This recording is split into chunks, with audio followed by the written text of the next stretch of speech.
Very good morning, everyone.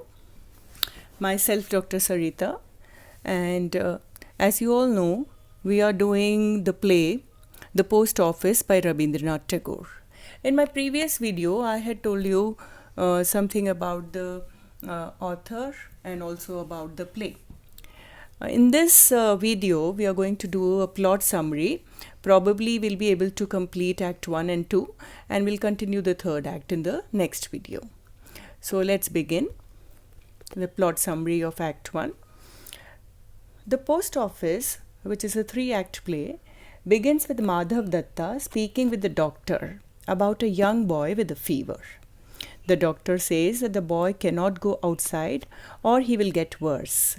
The doctor quotes scripture and proverbs that support his recommended treatment. After he leaves, Thakur, a wanderer with whom Madhav is acquainted, comes in. Madhav tells Thakur that his wife has wanted to adopt a son, and now they have finally done so. The boy is an orphan who is distantly related to them, something of a nephew on his wife's side of the family.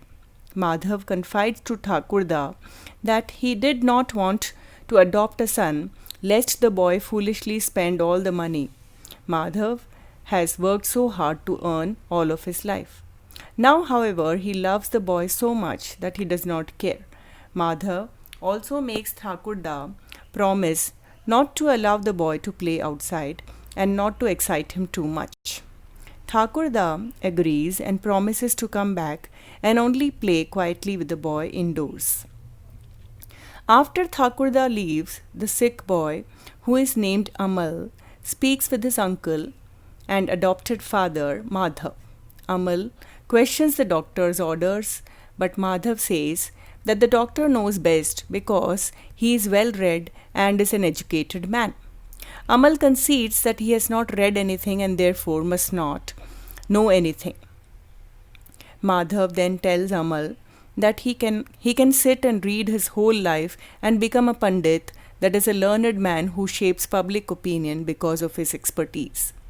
Amal scoffs at the suggestion because he does not want to sit still as he is being forced to do now. Instead, he wants to travel the world and see all there is to see. Madhav laughs at this and tells Amal that he has to go to work and makes the boy promise not to go outside while he is gone. Act 2. Here, in this act, you will see how Amal tries to reach out to the people who pass by in the street and tries to make friends with them and tries to make them a tool of seeing the world outside because he is confined in a room. Amal is a very small boy and he feels very sad that he is not able to see the outside world, and he talks to the curd seller and to the girl who passes by or to the watchman, and all this you will see in this play. Amal sits at the window when the curd seller passes by, singing out his wares. Amal beckons to him, that is, calls him. But then he says he has no money, and Amal does not want to buy dahi or curds. He wants to hear about the curd seller's village and to be taught the song that the man uses to sell his curds. He wants to learn how to sell curds when he grows up. He is yearning to go out somehow, grows up and walking around and singing like the curd seller.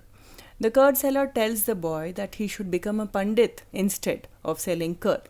Amal says, I will never become a pandit because that will mean a confined life again. He wants to move around. Amal talks about how he feels exhilarated when he hears the curd seller's song. The curd seller is touched and he gives Amal some dahi without charging anything.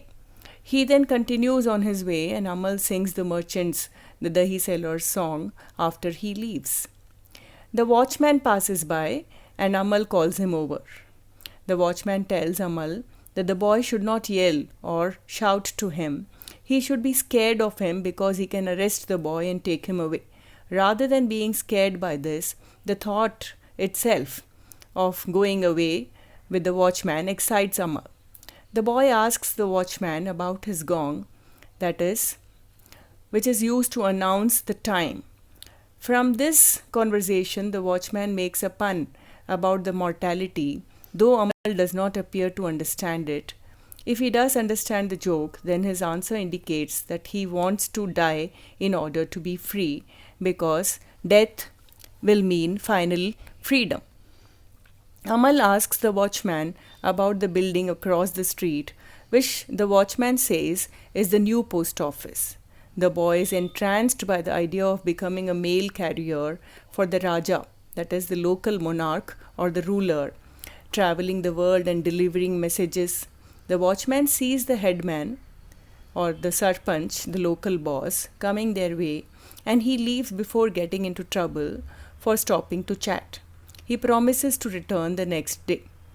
As the headman or the sarpanch approaches, comes near, Amal talks to himself, imagining what it would be like to receive letters from the Raja. Amal cannot read, so he hopes his auntie will read the letters to him. Better yet, he will save them and read them once he is older and has learned to read himself. Amal then calls out to the headman. The boy asks the headman to tell the mail carriers his name and address in case the Raja sends him a letter.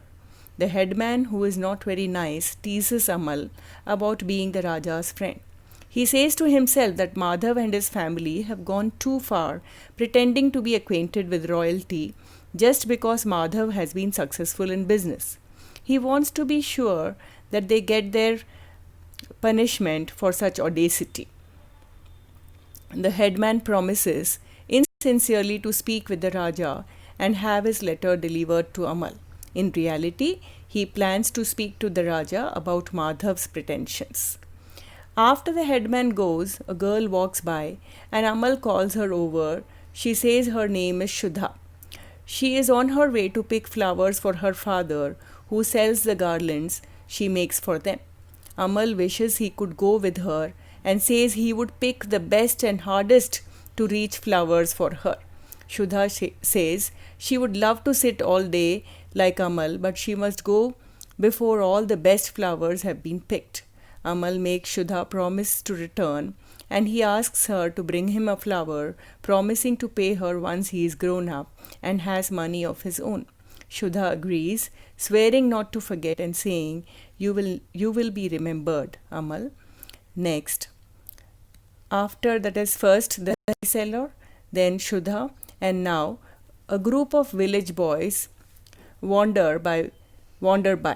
Amal asks where they are going and what they are going to play. The boys invite him to come along, but Amal tells them he is not allowed outside because he is ill. Instead, he says he will give the boys all of his toys as long as they promise to come and play outside of his window every morning. He asks them to send one of the mail carriers to him. The boys agree and continue on their way. That is, you can see how Amal is yearning to play with the boys, or to go along with Shudha to pick the flowers, or to sing the song of the dahi seller. He wants to go outdoors and enjoy himself like any other child. But it is very paradoxical, very sad that he has to remain confined in his room because of his sickness and fever, and he just sits at the window looking for someone to whom he can talk, converse, or entertain himself. Although it's early in the day, Amal already feels tired and the effects of his fever begin to show, and we will continue the story in the next act, that is Act 3. So just watch out for my next video. Thank you.